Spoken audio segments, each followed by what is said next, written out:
تو سندھی نہیں ہے، میں بنگالی ہوں تو بنگالی نہیں ہے، میں مسلمان ہوں تو مسلمان نہیں ہے۔ اس کو تفریق پیدا کرنا کہتے ہیں، یعنی فرق پیدا کرنا۔ حساب کا یہ قاعدہ بھی قدیم زمانے سے چلا آ رہا ہے، قدیم معنی پرانا، یعنی یہی طریقہ آ رہا ہے کہ لوگ کسی کو نسل کے اوپر، قوم کے اوپر، علاقے کے اوپر، مذہب کے اوپر کہ میں ہوں تو نہیں ہے، فرق، اور اسی کے اوپر لڑائیاں اور تفریق فرق چلتا آ رہا ہے۔ تفریق کا ایک مطلب ہے منہا کرنا، یعنی کم کرنا یا نکالنا ایک عدد میں سے دوسرے عدد کو۔ بعض عدد از خود معنی خود بخود نکل جاتے ہیں، بعضوں کو زبردستی نکالنا پڑتا ہے، ڈنڈے مار کر نکالنا پڑتا ہے، فتوے دے کر نکالنا پڑتا ہے۔ اب یہ جو انہوں نے جس کہا ہے نا ابن انشا نے کہ ان کے نثر کو سمجھنا ذہنی بالغوں کا کام ہے، یعنی کہ جس کو کوئی تاریخ کا، جغرافیہ کا مطالعہ ہوگا، اس کو حالات حاضرہ کا پتہ ہوگا اور تاریخ میں جو واقعات گزرے ان کا پتہ ہوگا، تو اسے سمجھ آئے گا کہ یہ بات کیا ہو رہی ہے۔ یعنی بعض عدد، یعنی بعض حکمران ایسے ہوتے ہیں جو خود بخود نکل جاتے ہیں، اور بعضوں کو زبردستی نکالنا پڑتا ہے، فتوے دے کر نکالنا پڑتا ہے۔ ایک بات اور یاد رکھیں، جو لوگ زیادہ جمع کر لیتے ہیں وہی زیادہ تفریق بھی کرتے ہیں، یعنی جن کے پاس زیادہ پیسہ ہوتا ہے، لوگوں میں فرق نفرتیں وہی لوگ پیدا کرتے ہیں۔ انسان اور انسانوں میں، مسلمان اور مسلمانوں میں، عام لوگ تفریق قاعدے کو پسند نہیں کرتے، کیونکہ حاصل تفریق کچھ نہیں آتا، آدمی ہاتھ ملتا رہ جاتا ہے۔ ہاتھ ملنا بھی یہ ایک محاورہ ہے، کچھ بھی ہاتھ نہ آنا یا ملنا پچھتانا۔ یعنی جو عام لوگ ہیں انہیں تفریق کا قاعدہ کچھ پسند نہیں، کیونکہ وہ فرق پیدا نہیں کرتے۔ عمرہ ہیں وہ زیادہ تر فرق پیدا کرتے۔ ضرب تیسرا قاعدہ ضرب کا ہے۔ ضرب کے کئی قسمیں ہیں۔ اب ضرب معنی جو ہوتا ہے یہاں مارنا بھی ہے، مثلا ضرب خفیف، ضرب معنی مارنا، ضرب خفیف ہلکی ضرب، ضرب شدید شدید ضرب، ضرب قاری قارا ضرب وغیرہ۔ ضرب کی ایک اور تقسیم بھی ہے، پتھر کی ضرب، لاٹھی کی ضرب، بندوق کی ضرب۔ علامہ اقبال کی ضرب کریم ان کے علاوہ ہے۔ حاصل ضرب کا انحصار، انحصار معنی دار و مدار اس پر ہوتا ہے کہ ضرب کس چیز سے دی گئی ہے یا لگائی گئی ہے۔ یعنی ضرب جو ہے، اب یہاں ضرب سے مراد جو ہے کہ مارنا، یعنی جس چیز سے مارا جائے گا یا ضرب دی جائے گی اس پہ ہی ہوگا انحصار کہ حاصل ضرب کیا آیا ہے۔ آدمی کو آدمی سے ضرب دے تو حاصل ضرب بھی آدمی ہی ہوتا ہے، لیکن ضروری نہیں کہ وہ زندہ ہو۔ یعنی انسان کو اگر انسان مارے گا تو بچے گا تو انسان، لیکن یہ نہیں کہ وہ زندہ بچے یا نہ بچے۔ ضرب کہنے سے کوئی سوال حل کرنے سے پہلے تعزیرات پاکستان پڑھ لینی چاہیے۔ تعزیرات پاکستان کا معنی ہے آئین پاکستان یا پاکستان کا قوانین کی کتاب۔ اگر آپ ضرب کرنے جا رہے ہیں، خدا نہ خواستہ مارنے جا رہے ہیں یا لڑائی ہو رہی ہے، تو اس سے پہلے تعزیرات آئین پاکستان پڑھ لیں کہ اس میں کس چیز کی سزا کتنی ہے۔ آگے جی تقسیم، یہ حساب کا بڑا ضروری قاعدہ ہے۔ سب سے زیادہ جھگڑے اسی پر ہوتے ہیں۔ تقسیم کا مطلب ہے بانٹنا، اندھوں کا آپس میں ریوڑیاں بانٹنا۔ یہ محاورہ ہے، بندر کا بلی میں روٹی بانٹنا، بندر بانٹ جسے کہتے ہیں۔ اندھوں کا ریوڑیاں بانٹنا یہ ہوتا ہے کہ وہ آپس میں بانٹ لیتے ہیں، کسی اور کو نہیں دیتے۔ بندر کا بلی میں روٹی بانٹنا، وہ جو بھی زیادہ حصہ ہوتا ہے وہ خود کھا جاتا ہے، ان کو بھی کچھ نہیں ملتا۔ چوروں کا آپس میں مال بانٹنا، اہلکاروں کا آپس میں رشوت بانٹنا، مل بانٹ کر کھانا اچھا ہوتا ہے، دال تک جوتوں میں بانٹ کر کھانی چاہیے۔ تقسیم کا طریقہ کچھ مشکل نہیں، حقوق اپنے پاس رکھیے، فرائض دوسروں میں بانٹ دیجیے، روپیہ پیسہ اپنے کیسے، کیسے معنی کھیسا جیب، ڈالیے، قناعت کی تلقین دوسروں کیجیے۔ یعنی کہ یہ وہ طریقہ ہے، حقوق اپنے پاس رکھ لیتے ہیں اور فرائض کہتے ہیں جو ان کے ہیں، اور روپیہ پاس اپنے پاس اور قناعت کی تلقین دوسروں کو کرتے ہیں۔ آگے جی ابتدائی الجبرا، یہ بھی ایک قسم کا حساب ہے جو کہ طالب علم سے گھبراتے ہیں اور یہ جبرن پڑھایا جاتا ہے۔ جبرن معنی زبردستی، جبرن معنی زبردستی، اس لیے اس الجبرا کہلاتا ہے۔ حساب اعداد کا کھیل ہے، الجبرا حرفوں کا کھیل ہے۔ ان میں سب سے مشہور حرف لا ہے۔ اس کے معنی کچھ نہیں، بلکہ یہ ایسا ہے کسی اور لفظ کے ساتھ لگ لیتا ہے، اس کے معنی بھی سلب کر لیتا ہے، چھین لیتا ہے۔ جس طرح لا مکان، لا دوا، لا ولد، یعنی لا ولد معنی جس کے اولاد نہ ہو۔ بعض مستثنیات، مستثنیات جس کو استثناء حاصل ہو، منفرد یا الگ چیزیں بھی ہیں، مثلا لاہور، لڑکانا، لالٹین، لالو کھیت وغیرہ۔ اگر ان لفظوں کے ساتھ لا نہ ہو تو ہور، لڑکانا، لٹین اور لو کھیت کے کچھ معنی نہ نکلیں۔ آزمائے کو آزمانا جہل کہتے ہیں، جہل معنی جہالت، لیکن الجبرا میں ہی آزمائے کو ہی آزماتے ہیں۔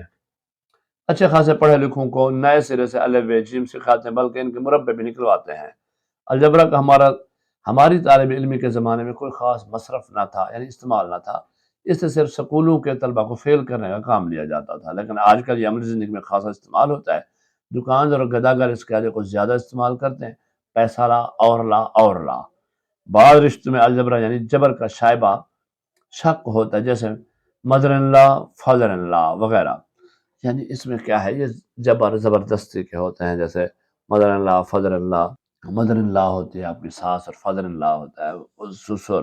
آگے جی ابتدائی جیومیٹری لکیروں کا کھیل ہے۔ علماء جیومیٹری کو ہم لکیر کا فقیر کہہ سکتے ہیں۔ لکیر کا فقیر ہونا بھی ایک محاورہ ہے، یعنی پرانی روایتوں کا پابند، سنی سنی باتوں پر عمل کرنا۔ دنیا نے اتنی ترقی کر لی، ہر چیز بشمول سائنس اور مہنگائی کہاں سے کہاں پہنچ گیا، لیکن جیومیٹری والوں کے ہاں اب تک زاویہ قیمہ 90 درجے کا ہوتا ہے، اور مثلث کے اندرونی زاویہ کا مجموعہ 180 درجے سے تجاوز نہیں کر پایا، بڑھا رہی ہے۔ امریکہ اور روس ہر معاملہ میں لڑتے ہیں، اس معاملے میں ملی بھگت ہے، ملی بھگت گاٹھ جوڑ سازش ہے۔ ہم اپنے ملک میں اپنی پسند کا نظام لائیں گے تو اپنی اسمبلی میں ایک قانون بنوائیں گے، چند درجے ضرور بڑھائیں گے۔ یعنی اگر قسمت میں ہوا کہ ہمارے ملک میں ہماری پسند کا، جس لیے یہ ملک بنا تھا کہ اسلامی نظام قائم ہو، اگر ہوا تو ابھی تک ہوا نہیں اور آگے بھی مشکل نظر آتا ہے۔ مستطیل بھی پرانے زمانوں جیسی چورس ہوتی ہے، ویسی آج کل ہے۔ گول کرنا تو بڑی بات، کسی کو یہ توفیق تک نہ ہوئی کہ اس کے 4 سے 5 یا 6 ضلع کر دے، ایک آدھ فالتو رہے تو اچھا ہی ہے۔ مغربی پاکستان کے ضلعوں میں ہم رد و بدل تبدیلی کرتے رہتے ہیں، تو مستطیل وغیرہ کے ضلع میں کیوں نہ کر سکے۔ جیومیٹری میں بنیادی چیزیں ہیں خط، نقطہ، دائرہ، مثلث وغیرہ۔ اب ہم تھوڑا تھوڑا حال ان کا لکھتے ہیں۔ یعنی مثلث، مقصد یہ بتایا جا رہا ہے کہ جس طرح آپ نے ملک حاصل کیا تھا ویسے کا ویسا ہے، آپ اس میں اضافہ نہیں کہہ سکے، بس صرف ضلعوں میں تبدیلیاں کرتے رہتے ہیں، اور نہ ہی آپ نے اس کے کچھ صوبوں میں تبدیلی کی ہے۔ خط مستقیم معنی ہوتا ہے سیدھا، بالکل سیدھا ہوتا ہے، اس لیے اکثر نقصان اٹھاتا ہے۔ سیدھے آدمی میں نقصان اٹھاتے ہیں۔ اب یہاں بتایا گیا جو سیدھی چیز ہوتی ہے وہ اکثر نقصان اٹھاتی ہے۔ خط منحنی، یہ ٹیڑھا ہوتا ہے، بالکل کھیر کی طرح، لیکن اس میں میٹھا نہیں ڈالا جاتا۔ خط تقدیر، اسے فرشتے پکی سیاہی سے کھینچتے ہیں۔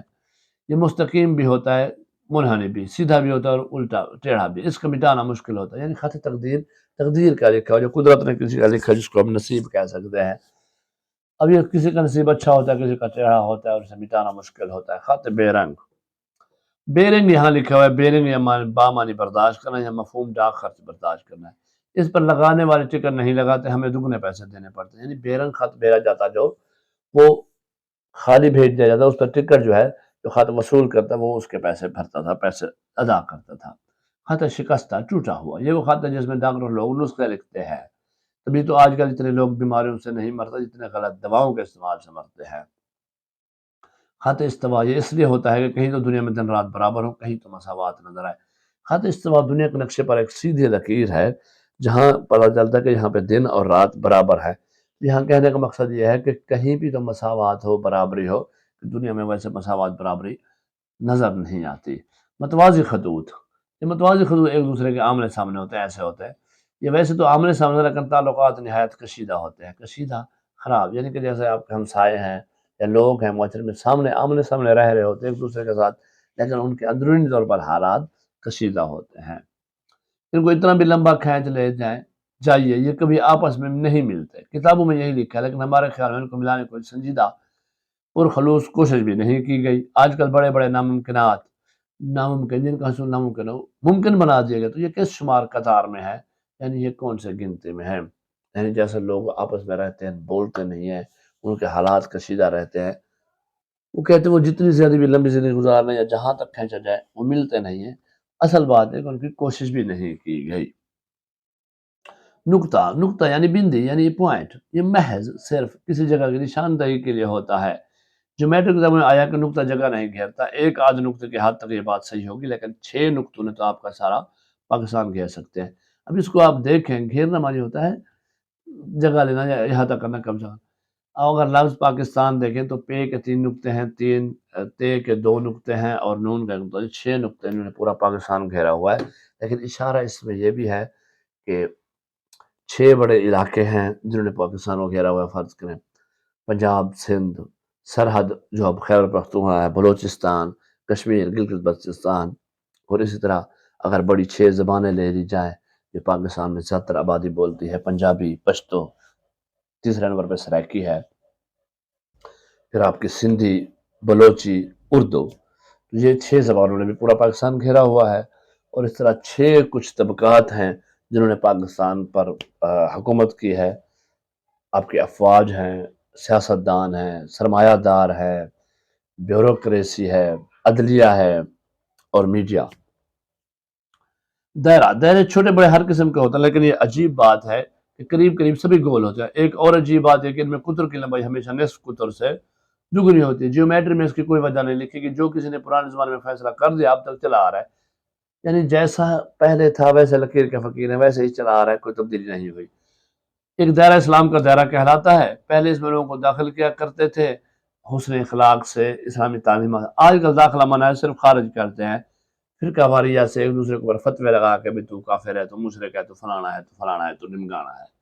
مثلث تکون کے 3 کونے ہوتے ہیں، 4 کونوں والی بھی ہوتی ہے، لیکن ہمارے ملک میں نہیں پائی جاتی، کم از کم ہماری نظر سے نہیں گزری۔ اردو کی آخری کتاب جی ماخذ ہے، یہ آپ کا سبق مکمل ہوا۔ چلیں جی اب آ جاتے ہیں ہم مشق کے اوپر۔ درست جواب پر صحیح کا نشان زبانی جمع خرچ کا قاعدہ جو آزمودہ ہے، کام آتا ہے ملک کی مسائل حل کرنے کے لیے۔ میں مسلمان ہوں تو مسلمانی اس کو کہتے ہیں تفریق پیدا کرنا۔ آدمی کو آدمی سے ضرب دے تو حاصل ضرب ہوتا ہے آدمی۔ سب سے زیادہ جھگڑے ہوتے ہیں تقسیم کے قاعدے پر۔ خط استوا ہوتا ہے جہاں دن رات برابر ہوتے ہیں۔ عجیب بات ہے قطر کی لمبائی ہوتی ہے ہمیشہ نصف قطر سے دگنی۔ دوسرا سوال ہمارے پاس، سبق ابتدائی متن کے مطابق دیے ہوئے سوالوں کا جواب لکھیں۔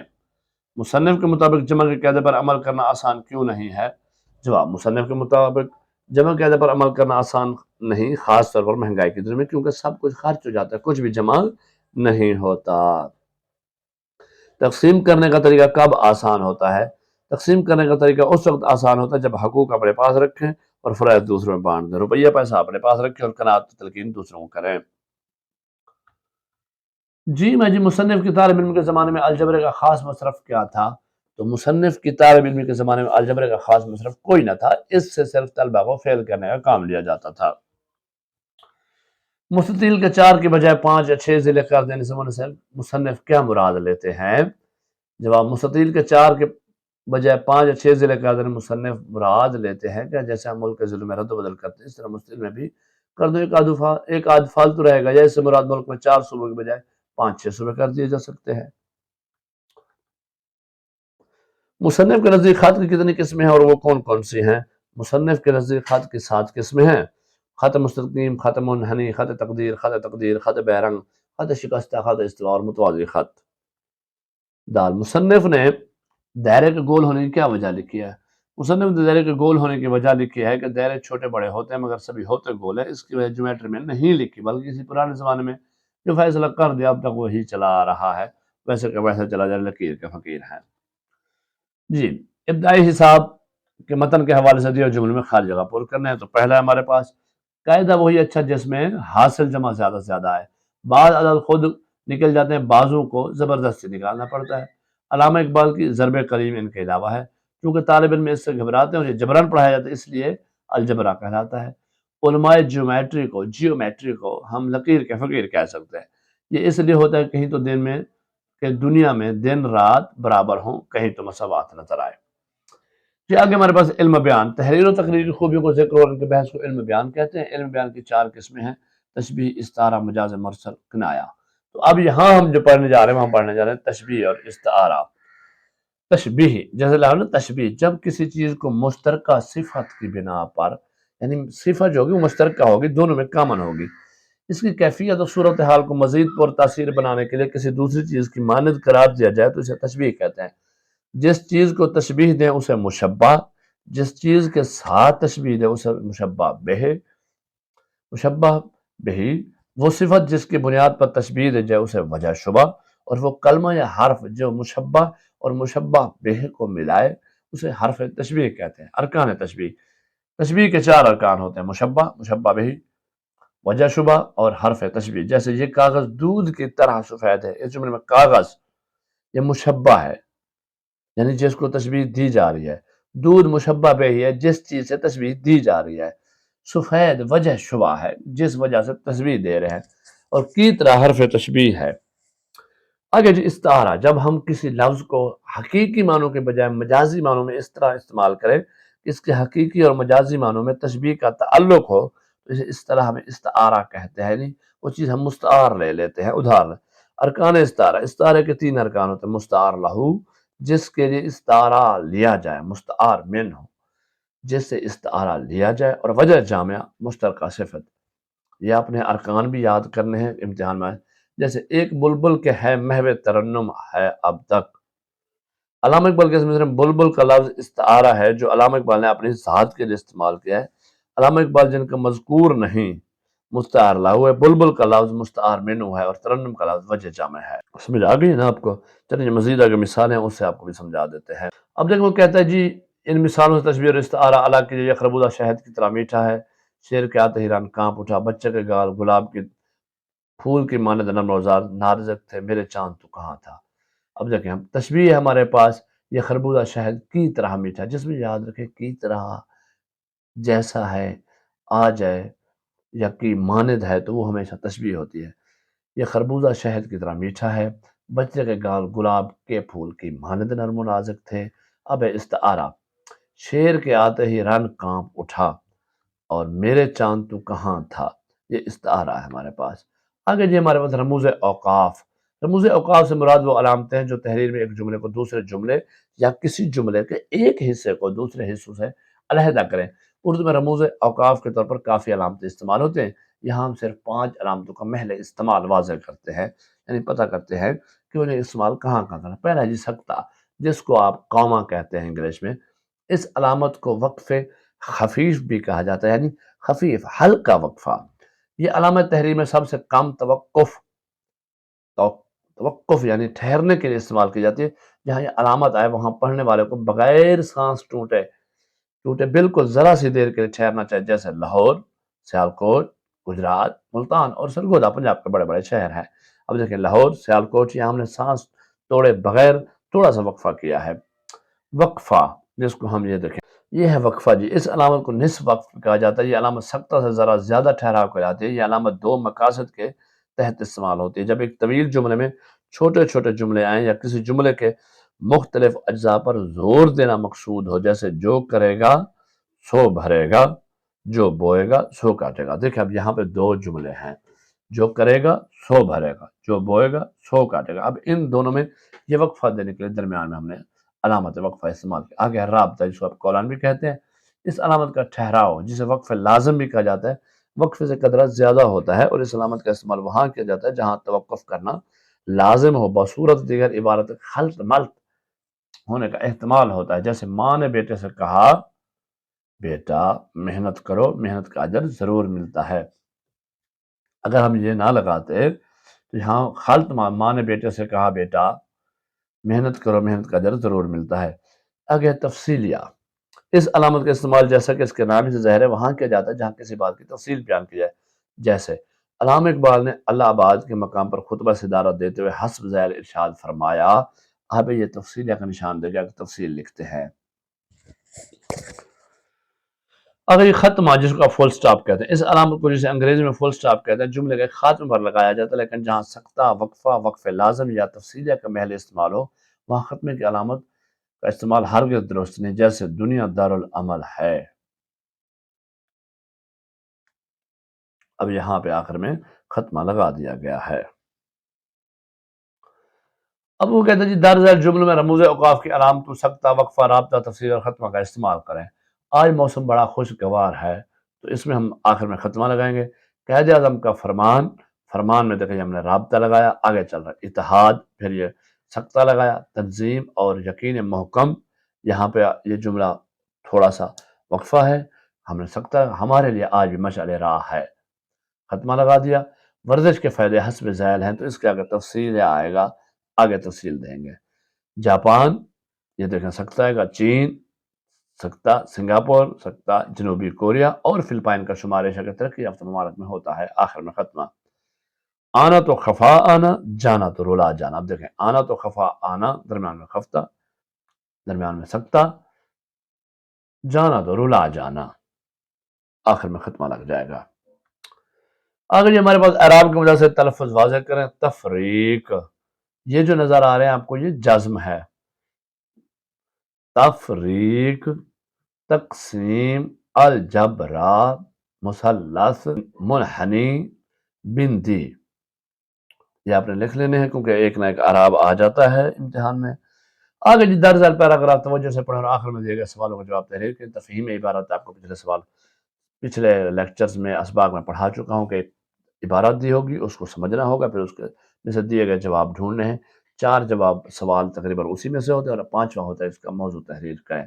جی، بچت کرنا ایک ایسا عمل ہے جس میں آپ اپنی آمدنی یا پیسوں کو چیزیں خرچ کے بغیر محفوظ رکھتے ہیں تاکہ اسے مستقبل میں کسی ضروری کام یا مقصد کے لیے استعمال کیا جا سکے۔ یہ پیسے جمع کرنے کی عادت آپ کو غیر متوقع حالات جیسے کہ ہنگامی اخراجات یا بڑی خریداروں کے لیے مالی تحفظ فراہم کرتی ہے۔ بچت کا مقصد صرف پیسے محفوظ کرنا نہیں ہوتا بلکہ یہ مستقبل کی ضروریات اور خواہشات کو پورا کرنے کے لیے منصوبہ بندی کا ایک ذریعہ بھی ہے۔ بچت کرنے سے مالیاتی آزادی اور استحکام حاصل کیا جا سکتا ہے جس سے آپ کی زندگی میں اپنے اہداف کو حاصل کرنے میں کامیاب ہو جاتے ہیں۔ اب سوالات۔ الف، بچت کرنے سے کیا مراد ہے؟ دیکھیں اس کا جواب پہلے سوال میں کہاں ہے؟ یہ یہاں سے لے کر بچت کرنے کا ایسا عمل ہے، یہاں سے لے کر یہ یہاں تک ہوگا استعمال کیا جا سکے۔ دوسرا ہمارے پاس بے ہے، بچت کرنے کے کیا فائدے ہیں؟ تو دیکھیں یہاں سے شروع ہوگا، یہ پیسے جمع کرنے کی عادت آپ کو غیر متوقع حالات جیسے کہ ہنگامی اخراجات یا بڑی خریداروں کے لیے مالی تحفظ فراہم کرتی ہے۔ تیسرا سوال ہے جی، کیا بچت کرنے کا مقصد محض اپنی رقم محفوظ کرنا ہے؟ تو چلیں جی اس کا جواب یہاں، بچت کا مقصد صرف پیسے محفوظ کرنا نہیں ہوتا بلکہ یہ مستقبل کی ضروریات اور خواہشات کو پورا کرنے کے لیے منصوبہ بندی کا ایک ذریعہ بھی ہے۔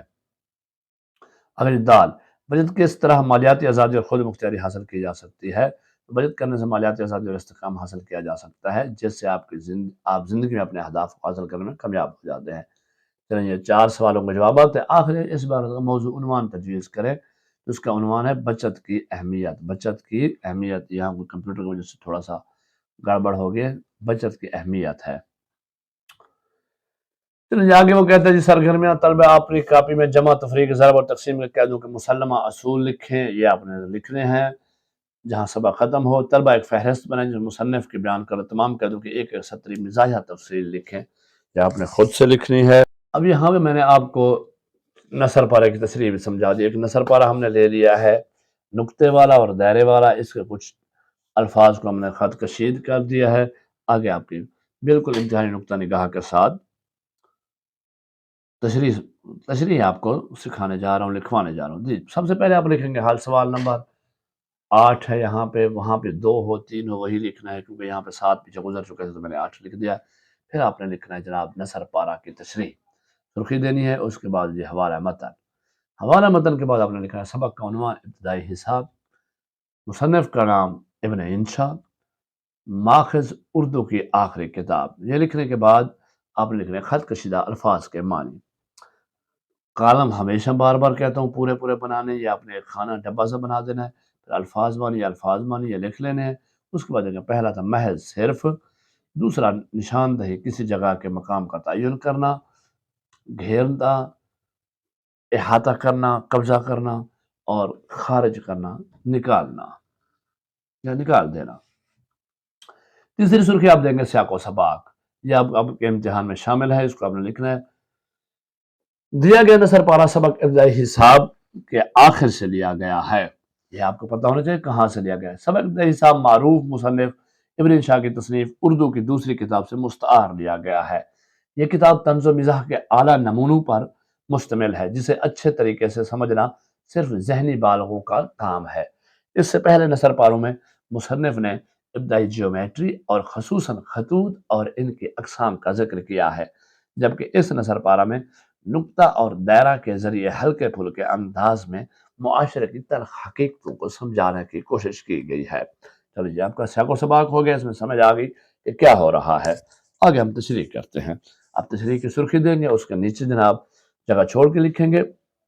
تشریح طلب نثر پارہ مصنف بیان کرتا ہے کہ نقطہ ابتدائی جیومیٹری کا بنیادی جز ہے، اگرچہ نقطہ ایک چھوٹی سی چیز ہے اور عام طور پر یہ خیال کیا جاتا ہے کہ یہ کسی جگہ کی نشاندہی کرنے کے کام آتا ہے اور نہ ہی اتنی جگہ گھیرتا ہے۔ اگرچہ یہ بات ایک آدھے نقطے کی حد تک تو ٹھیک ہے، ثابت ہو سکتی ہے، مگر نقطوں کی ایک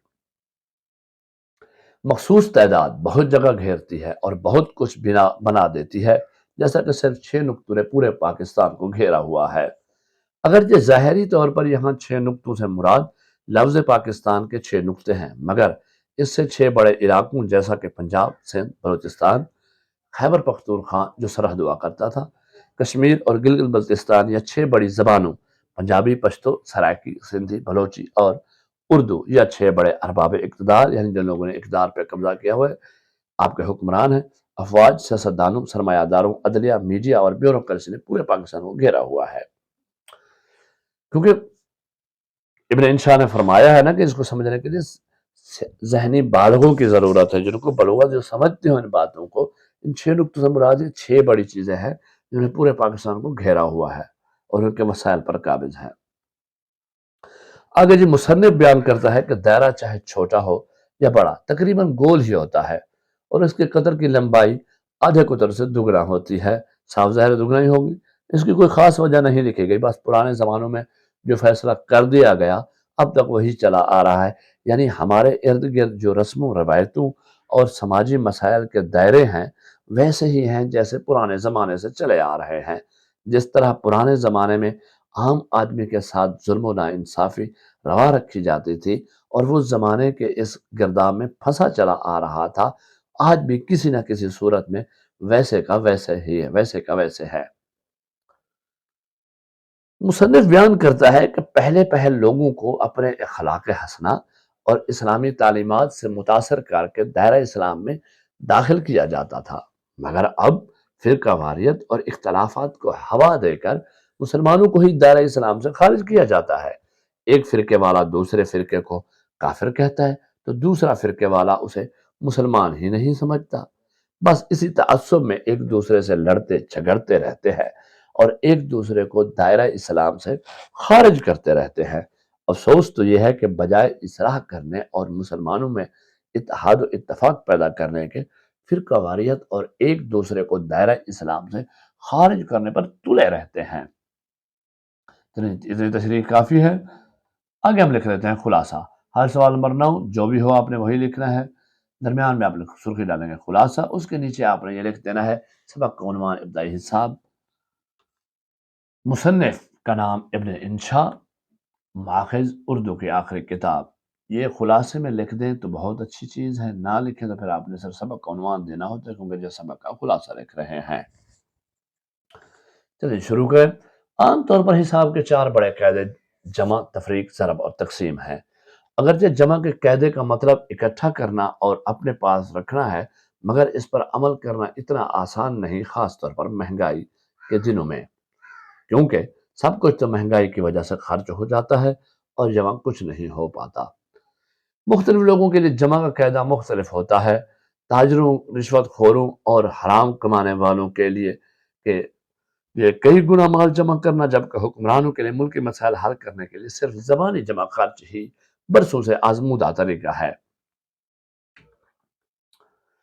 دوسرا قاعدہ تفریق کا ہے، جس سے مراد کم کرنا، نکالنا یا فرق کرنا ہے۔ عام لوگوں، قوموں اور مسلمانوں کے درمیان فرق پیدا کرنا بھی تفریق کہلاتا ہے، اور یہ قاعدہ قدیم زمانے سے ایسے ہی چلا آ رہا ہے۔